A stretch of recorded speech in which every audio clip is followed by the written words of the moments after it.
It is May 22nd, 2011, and an EF5 tornado had just struck Joplin, Missouri. It was known that 158 people died, and over 1,000 were severely injured. Almost every single structure in the town was gone. There was nothing left to be seen at all.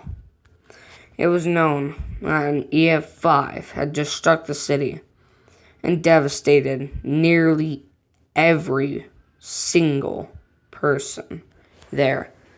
Joplin was a town of 44,000 people, being one of the largest cities in southwest Missouri.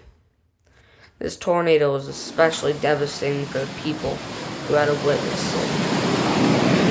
Many recall this tornado called right there, something similar to a jet-like roll. This is a final wedge tornado. It was also rain-wrapped, a black wall of death. And at this point in time, there's nothing that anyone could do. They're just supposed to sit there and watch their town be erased. The day of May 22nd started like no other. It was just a warm, windy, and humid day overall. For the town of Joplin, many residents were just doing their own thing, basically. Just trying to avoid the heat, in a way. But the forecasters were also doing their job and noted that a large, strong trough was going across the United States like usual. And it's a typical thing in the summer months and spring months.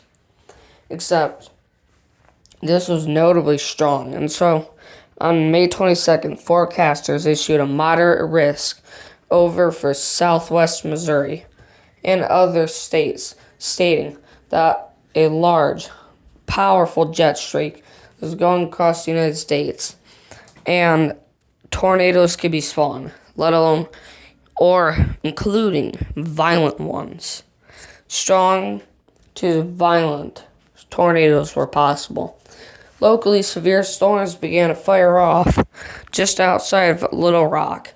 As they began to progress, another dominant supercell began to form a left split, and this storm decided to head towards Joplin.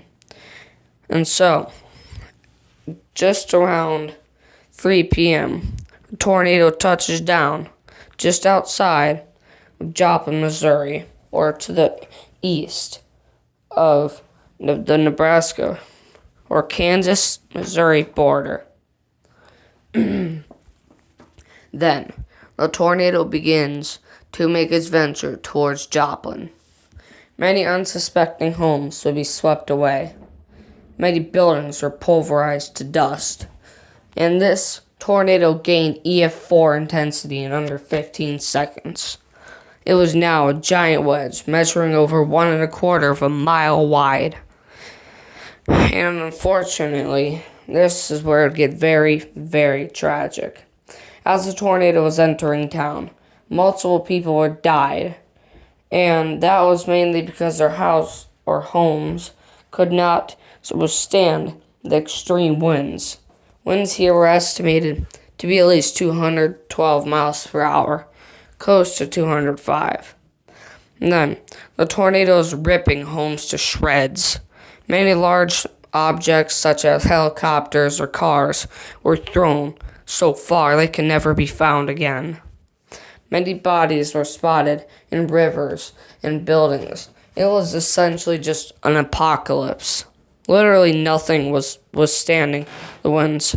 And this was purely the result of an extremely strong storm. No, just for clarification, this was not a QLCS. And it was a dominant supercell. It was noted by locals and officials that nearly every building in town sustained some sort of damage, ranging from light damage, such as windows shattered or losing shingles, maybe some objects thrown about, all the way to homes literally vanishing. In this video, you can see the petrifying moment that a truck driver is sucked into the vortex. As he enters slowly, his car is pulled into the vortex, and he thankfully did survive with major injuries. But some people weren't as lucky. Others were hiding under overpasses, which is a terrible idea in a tornado because that helps exceed the winds or excel. The circulation was now gaining strength. The pure violence that it was causing was beyond our imaginations. The circulation began to develop an extremely strong core, and many unbroken swaths of ground scouring were spotted. Homes were literally swept away, never to be found again.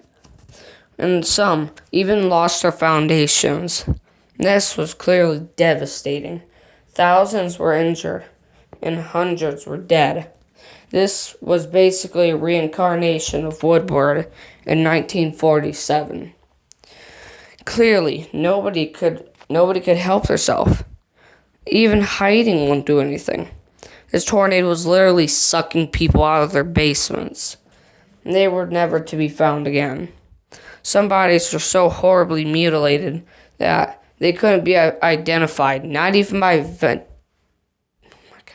dental records. This was clearly a misjudged tornado. People thought that just by the looks of it, it'd probably be weak. But unfortunately, it was the exact opposite of weak. The tornado did not do anything related to stopping, except right as it started, it instantly gained violent intensity.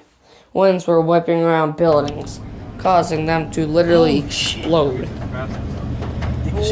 And including the newly built hospital had to be demolished because a large chunk of it was gone. It's behind us. Every single window was blown out. The helicopter was ripped off the pad and finally thrown.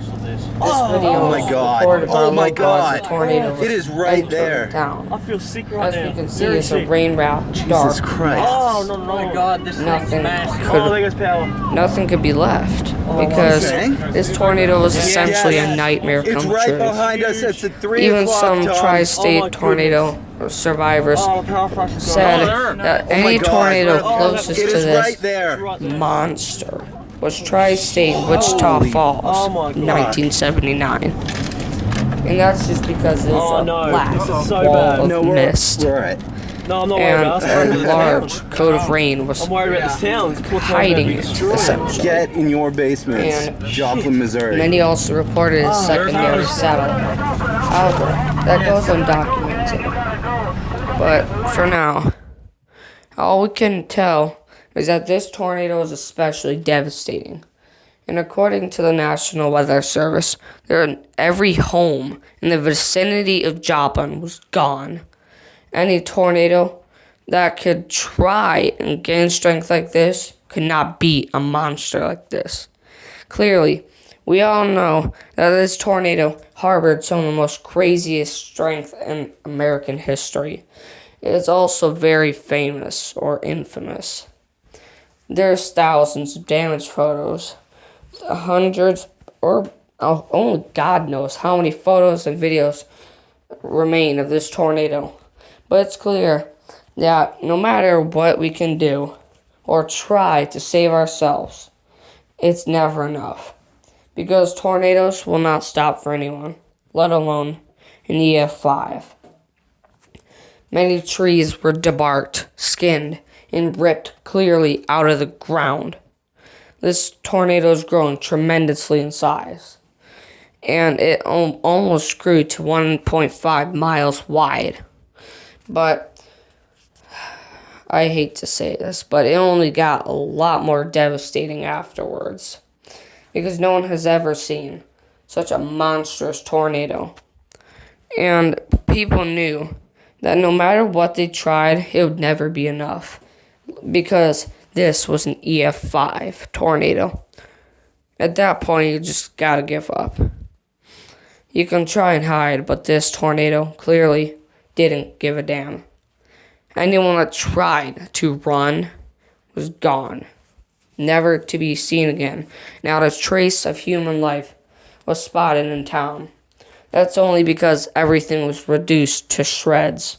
Nearly 85% of Joplin was damaged, and the other 15 were lightly damaged.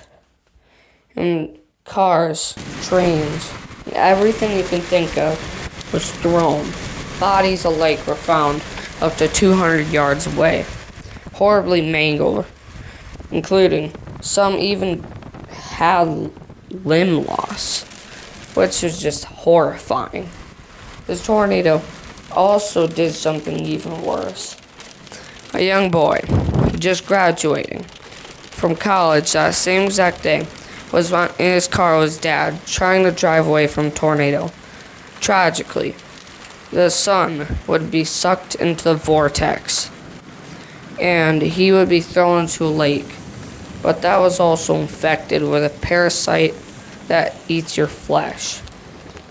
This essentially had the most devastating effects on the people. And tragically, the son died just a bit later from his condition that he received. This was a very rare flesh-eating parasite, and many other victims would unfortunately pass years later because of that disease. And the death toll, right after the tornado passed, it was set at 161, with 158 being direct fatalities, the other 3 being from the parasite. This was the most devastating tornado in American history. No one could compare the devastation to any other tornado on the planet. Basically, what we're saying is that no matter how strong a tornado it is, it can't ever come close to the Joplin EF5. Shortly after an entire hour, the tornado dissipated. And locals, officials, all came in to see Joplin. And there was basically nothing to see. Because literally every structure was gone. There was nothing left to be seen. Many thought to leave the city behind in shambles, while others chose to help around and make the city better again. Barack Obama also visited Joplin in order to help with the cleanup process. Many families were devastated. Over 150 people died in a time span of 1 hour. Over 1,000 were injured, making this not only the most devastating tornado in Missouri history, but this was also the deadliest EF5 in recorded history. This was just a monster. It was also called the deadliest tornado since 1947, with a death toll of 160.